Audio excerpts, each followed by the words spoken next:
মাঝে, মাঝে অবাক হই।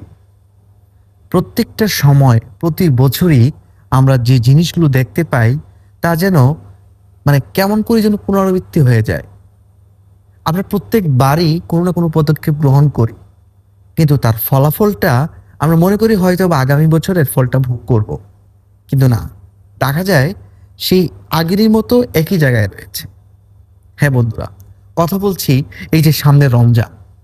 এই রমজান উপলক্ষে কিন্তু কিছু লোক, কিছু অসাধু ব্যবসায়ী যারা বাজারটাকে নিয়ন্ত্রণ করে, তারা এবারও চাইবে কিছুটা ঊর্ধ্বমূল্য, কিছুটা মুনাফা বেশি লাভের আশা, যেটা সবসময় আমরা দেখে আসছি। আসলে পরিবর্তন, পরিবর্তন, পরিবর্তন। মূলত আসলে কোন, কোন জায়গায় পরিবর্তন হওয়া দরকার সেই বিষয়গুলোই আমরা এখনো বুঝতে পারি না। এই পরিবর্তনগুলো আগে আমাদেরকে বুঝতে হবে যে আসলে আমাদের কোন জায়গায় পরিবর্তন হওয়া প্রয়োজন, কিভাবে প্রয়োজন পরিবর্তন হওয়া প্রয়োজন এবং কিভাবে হওয়া প্রয়োজন। কোন জায়গায়, কিভাবে এবং কখন আমরা পরিবর্তন হতে পারি, এই বিষয়গুলোকে যদি আমরা একটু এনালাইজ করি, একটু ঘাটাঘাটি করি, তাহলে হয়তোবা আমরা ভালো কিছু দেখতে পারবো।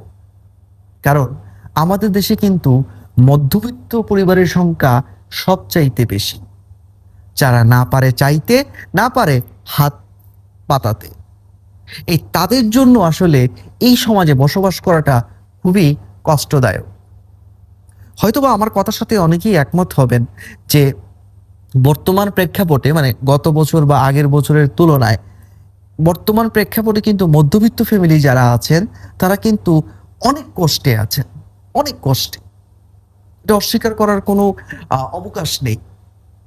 তাই সবার কাছেই আমার একটি আবদার থাকবে বা অনুরোধও বলতে পারেন, যারা ব্যবসা বাণিজ্য করছেন, অন্ততপক্ষে যদি যার যার ধর্ম, এটা যে এমন নয় যে শুধুমাত্র ইসলাম ধর্মে বলা হয়েছে তা নয়, প্রত্যেকটা ধর্মেই বলা হয়েছে মানব সেবা করতে।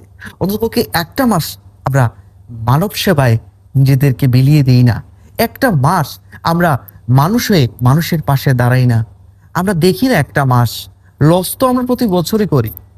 লসের হিসাব তো আমরা প্রতিনিয়ত প্রতি পদে পদে আমরা করছি। আসুন না আরেকটা বার মনতাত্ত্বিক পরিবর্তন দিয়ে এই সমাজটার মধ্যে এটা ভিন্ন কিছু দাঁড় করাই। সামনে এই রমজান মাসে আমাদের নিত্য প্রয়োজনীয় যে দ্রব্যগুলো আছে মূল্য না বাড়িয়ে সহজ করে দিয়ে প্রত্যেকের মাঝে যেন এই রমজানটা সুন্দরভাবে পালন করতে পারে, সেই সুব্যবস্থাটা আমরা করে দিই। আশা করি আমার কথাটি আপনাদের বোঝাতে সক্ষম হয়েছি। তারপরে যদি ভুল ত্রুটি থাকে ক্ষমার সুন্দর দৃষ্টিতে দেখবেন।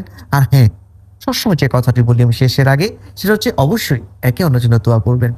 ভালো থাকুন, সুস্থ থাকুন। আল্লাহ হাফেজ। আসসালামু আলাইকুম।